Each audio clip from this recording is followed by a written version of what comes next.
In a few months from now, we will be able to travel to space, thanks to Virgin Galactic. In this video, I am going to discuss why I think that Virgin Galactic is one of the most promising stocks of the next decade. We will be covering their whole space model, but also the other businesses that they will get into in the future. This is probably one of the most disruptive stocks on the market today, with the potential to bring in hundreds of billions of dollars in revenue. Yes, you heard it right. Billions with a B. I am super excited to share this information with you guys, and I spend a lot of time doing research on this one.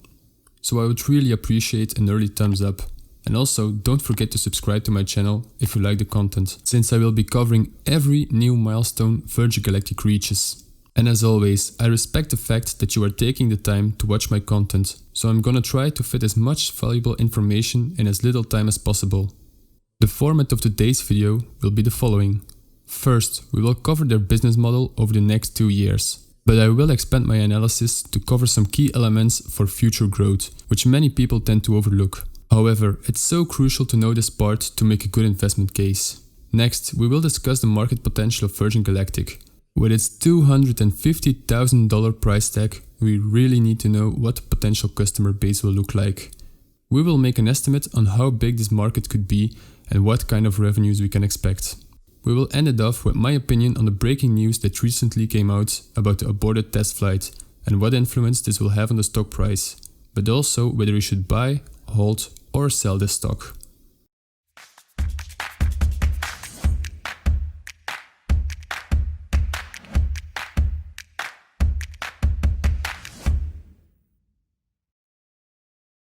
Virgin Galactic has been one of the top holdings in my portfolio since about 6 months, when I first started purchasing this stock.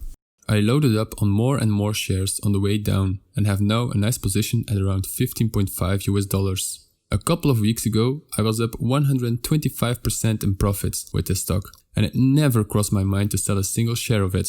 But did the recently failed test flight change this? Let's first go through my whole analysis to give you a well-structured opinion. Alright, I'll get straight to the point. Virgin Galactic is the first ever company to commercialize space flights. This means that it would technically be possible for both you and me to go to space soon. I want to express the fact that they are the first ones ever to realize this. There is only one big competitor that is just a little behind, and that's Blue Origin, founded by Jeff Bezos, the CEO of Amazon. But let me show you the difference between the two with the following two pictures. On the left, you can see what the spaceship of Blue Origin looks like. And on the right, this is what the spaceship of Virgin Galactic looks like. Based on those two pictures, I can already tell you who will be the winner in this industry. Do you know why? If you look at Blue Origin, their spaceship is shaped like a rocket and needs to be launched vertically. This means that they will need specific infrastructure to launch to space. But do you have an idea how many launch sites there currently are in the world? Only 22. Virgin Galactic, on the other hand, has a spaceship built like an airplane. First, the mothership will carry the spaceship to an altitude of almost 10 miles, before the spaceship decouples and launches to a 50 miles altitude, just above the edge of space. Because both spaceship and mothership are constructed like an airplane, they are able to fly from any landing strip in the world. In fact, there are some rumors that United Arab Emirates will foresee a so-called spaceport in either Dubai or Abu Dhabi, so Virgin Galactic can also operate from the Middle East once they are up and running. In short, Virgin Galactic will have the first mover advantage, and we all know how that goes. Just take a look at the stock price of Tesla. Do I even have to tell you more? But what I'm even more hyped about is the other industry that Virgin Galactic touches, supersonic flights. What does that mean? Virgin Galactic will become a vertically integrated aerospace and space travel company. They have recently showcased their supersonic airplane, which will be able to fly passengers for travel purposes at a speed of Mach 3, that's 3 times the speed of sound. To realize this, they are cooperating with Rolls-Royce. To put everything into context, back when Air France was flying the Concorde, that aircraft flew at altitudes of about 18 kilometers, twice as high as most other commercial aircrafts, and maxed out at the speed of Mach 2. But it only hit speeds that fast when flying over water because of the regulations regarding sonic booms. This was obstructing its ability to dramatically cut flight times. In contrast, Virgin Galactic would be flying at much higher altitudes where there's little air to cause a sonic boom. And on top of that, it will be flying at speeds nearly twice the Concorde's maximum speed. According to Virgin Galactic, all of this should be realized within a decade or even less. They even promised to offer trips between LA and Hong Kong in as little as 2 hours. Today it takes 13 hours for you to get there. To give you another example, this would mean that a supersonic flight from San Francisco to London could be completed in as little as 90 minutes. If you take into account that people like Elon Musk, for example, travel more than 160,000 miles per year, their time being so valuable and having tons of money, this could be completely transformational to the world of travel and tourism.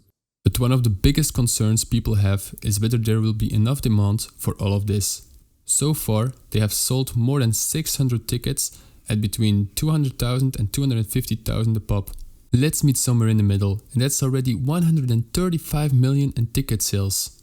You would think that 600 tickets won't take the stock price to the moon, and I agree, but these are the only 600 tickets that went in pre-sale and are completely sold out. They recently opened pre-registrations again, and another 400 people expressed their interest before they closed it again.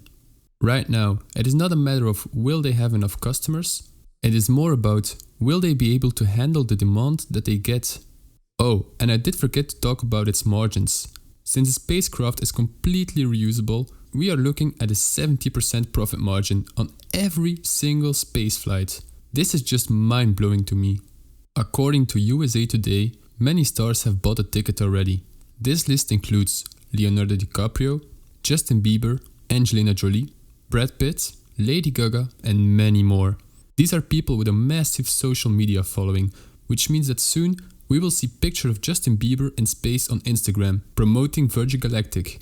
Imagine the media attention that they will get from this. It's gonna be huge. If you think about it, there are literally millions of people with cool cars and a big fancy house, but there's only a handful of people that have ever been to space.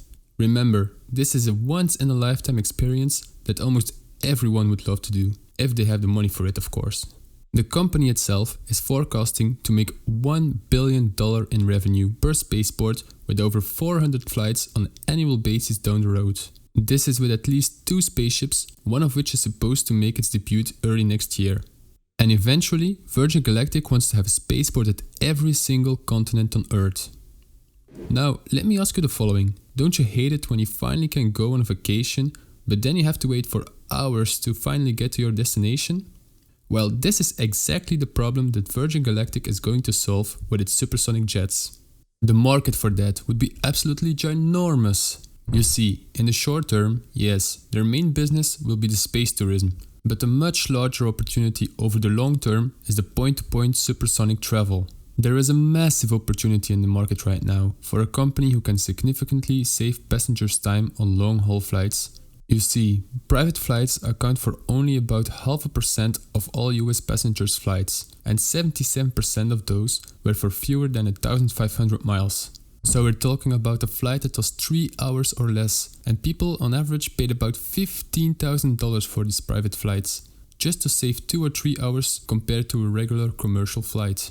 Now, about 4.5 billion passengers globally take commercial flights every year, and 15% of them were longer than 7 hours, and thus a good candidate for supersonic travel. If only 0.5% of those people were interested in taking a private luxurious flight that can also save them 50 to 80% of the travel time, that alone would be an addressable market of almost 3 million passengers every single year. And since we know that people are willing to pay $15,000 to save 2 hours of travel time, it would be reasonable to assume that to save 13 hours, people would be willing to pay $97,000, which with about 3 million people a year, the market would scale to over $300 billion in revenue annually. You know, that's absolutely an unbelievable opportunity for Virgin Galactic. But what about the failed test flight? What happened was the following. The company was fully prepared to make its way to space, but after being released from its mothership, the spaceship's onboard computer that monitors the rocket motor lost connection. And as designed, this triggered a fail-safe scenario that intentionally halted ignition of the rocket motor. The way I see it is that Virgin Galactic got one small step closer as they tested their spaceship with the intent of going into space. You know, this is what all these test flights are about. It fell short and the stock has corrected ever since, some of which was likely profit taking, but I am sure the failure put doubt in some investors' minds. What's more important to me is that the plane returned home safely and no one was hurt, which is a silver lining. Imagine that the onboard computer lost connection and the spaceship crashed. The two pilots would have died and the stock price would have plummeted. Because of these safety measures being in place, I even have more faith in this company. I can now easily look forward to the next test flight, which you can expect in either January or February of 2021. I consider anything below $25 still to be a good buying opportunity.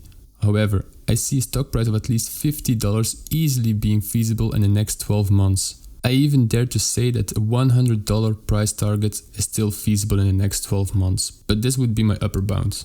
That still makes the market cap only $25 billion, which is still low for a company that is this disruptive.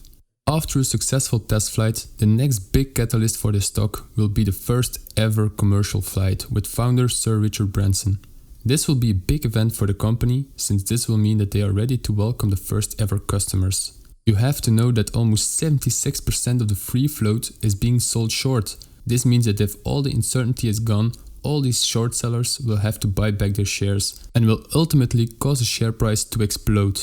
At the end of the day, investing in the stock is still a bet on the future, and as Nelson Mandela once said, it always seems impossible until it is done. If you found any value in this video at all, and I hope you did, please make sure to hit that like button, subscribe and turn on notifications. Also, I love talking to you guys and I always reply to every single comment. So let me know your thoughts on Virgin Galactic and let me know what stock you want me to talk about next in the comment section below. If you made it till this point in the video, thank you so much for watching and see you in the next one.